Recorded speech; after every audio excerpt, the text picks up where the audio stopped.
कविता ब्रह्म राक्षस। अब इसकी विषय वस्तु क्या, सब्जेक्ट क्या है इसका। इस कविता के केंद्र में एक प्रगतिशील मध्यवर्गीय बुद्धिजीवी है, मतलब एक मिडिल क्लास का बंदा है जो अपने आप को समझदार समझता है। यह बुद्धिजीवी ही भ्रम राक्षस का प्रतीक है। भ्रम राक्षसों में उसके मन के अंदर भ्रम रूपी राक्षस विद्यमान है।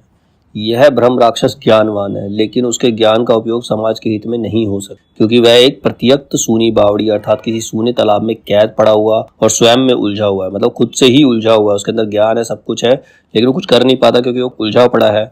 वह आत्मगर्वित है। सूर्य की किरण जब उसके पास पहुंचती है तो उसे ऐसा लगता है सूर्य ने उसे झुककर नमस्ते किया है। मतलब उसके अंदर अहंकार भी है। अपने सामाजिक दायित्व की पूर्ति न करने वाले की गति कैसे त्रासद हो जाती है, इस तरफ भी कविता इशारा करती है। मतलब जो व्यक्ति अपनी सोशल रिस्पॉन्सिबिलिटी, सामाजिक दायित्व मतलब सोशल रिस्पॉन्सिबिलिटी को पूरा नहीं करता, उसके अंत में कैसी हालत होती है इस कविता में पता चलता है। भ्रम राक्षस अंत में ज्ञान का उपयोग, भ्रम राक्षस अंत में मर जाता है और मुक्ति बोध को इस बात का दुख होता है कि वो समाज के लिए कुछ कर नहीं पाया, कि उसके ज्ञान, दुख इसलिए होता है कि उसके ज्ञान का उपयोग नहीं हो पाया।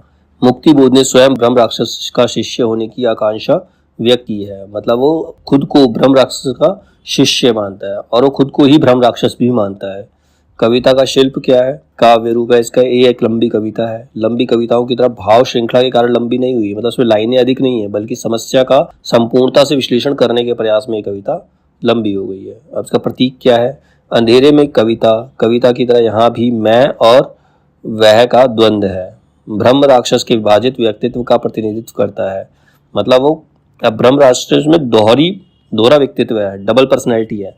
मतलब एक तरफ वो खुद को ज्ञानवान समझता है लेकिन उसका इस्तेमाल नहीं कर पाता, और दूसरी ओर खुद को उसका शिष्य भी मानता है। तो यहाँ पर डबल पर्सनैलिटी का वर्णन किया गया है। श्रीकांत वर्मा ने दावा किया है कि मुक्ति बोध स्वयं ब्रह्म राक्षस की भूमिका में है। मतलब वो खुद को ही ब्रह्म राक्षस मानते हैं और उसके शिष्य की भूमिका में भी वह स्वयं को ही उपस्थित करते हैं।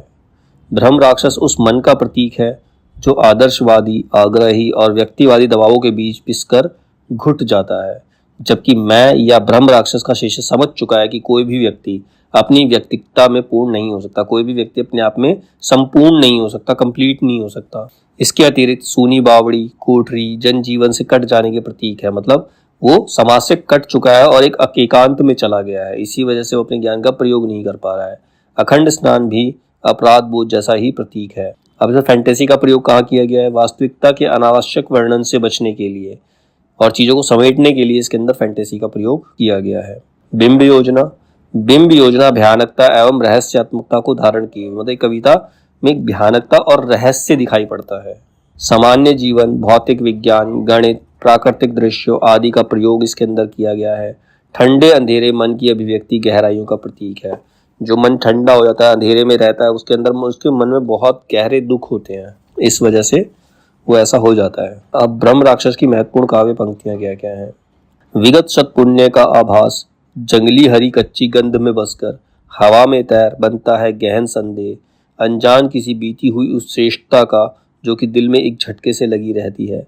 विगत सत्पुण्य का आभास का मतलब बीते हुए 100 पुण्य का आभास तो खुद को होता है कि उसने कितने पुण्य की, कितने अच्छे काम किए हैं। जंगली हरी कच्ची गंध में बसकर वो हवा में तैर रहा है, मतलब अपने पुराने कामों को देखकर हवा में तैरता है और संदेह है कि वो एक ज्ञानी व्यक्ति है। और अनजानी किसी बीती हुई उस श्रेष्ठता, उसके जो पहले जो श्रेष्ठ था वो किसी वक्त किसी समय में वो श्रेष्ठ हुआ करता था, वही श्रेष्ठता जो है उसके दिल में खटकने लगती है। घिस रहा है देह हाथ के पंजे बराबर, बाह छाती मुंह छपाछप, खूब करते साफ फिर भी मैल। मतलब वो अपने आप को मैला पा रहा है, अपने आप को उसको ऐसा लग रहा है कि वो मलिन हो चुका है। वो अपने आप को, पहले वो श्रेष्ठ हुआ करता था, उसके अंदर वो ज्ञानी व्यक्ति था, तो अपने आप को घिस कर, जैसे कोई व्यक्ति अपने मन शरीर से मैल छुड़ा रहा हो, वो अपने मन का मैल छुड़ा नहीं पाता, उसके अंदर मैल रह ही जाता है। सुमेरी बेबीलोनी जन कथाओं से मधुर वैदिक ऋचाओं तक, व तब से आज तक के सूत्र, छंदस, मंत्र, थ्योरम, सब प्रमेय तक कि मार्क्स, एंजल्स, रसेल, टाइमबी की हिडेगर और स्पेंगलर, छात्र गांधी भी सभी के सिद्ध अंतों का नया व्याख्यान करता वह, मतलब इतना ज्ञानी है कि उसे सारी जन कथाएं, जो सुमेरी बेबीलोनी जैसी पुरानी जन कथाएं हैं, वैदिक ऋचाएं हैं, सबका ज्ञान है। मंत्रों का, छंदों का, थ्योरम का, प्रमेय मतलब थ्योरम होती है, प्रमेय भी थ्योरम ही होती है, ठीक है, सब चीजों का उसे ज्ञान है। मार्क्स के बारे में बताएं, ये जो महान वैज्ञानिक थे, महान दार्शनिक थे, Marx, Engels, Russell, Toynbee, Spengler, Gandhi, इन सभी ये सब सिद्ध व्यक्ति थे, लेकिन इनका भी अंत हुआ, उनके अंत का भी वो व्याख्या करता है, उनके अंत की भी वो व्याख्या करता है। आत्मचेतस किंतु इस व्यक्तित्व में थी प्राण में अनबन, विश्व चेतस बे बनाओ, महत्ता के चरण में था विषादाकुल मन। मतलब अपने अंदर ये सारी चीजें सोच रहा है, सब चीज उसके अंदर दिमाग में है, सारा ज्ञान उसके अंदर है, लेकिन उसके मन में, उसके दिमाग में जहर घुल चुका है, मन में जहर घुल चुका है, अकेलेपन का जहर उसके अंदर है। पिस गया वह भीतरी और बाई, दो कठिन पाटों बीच, ऐसी ट्रेजेडी है नीच।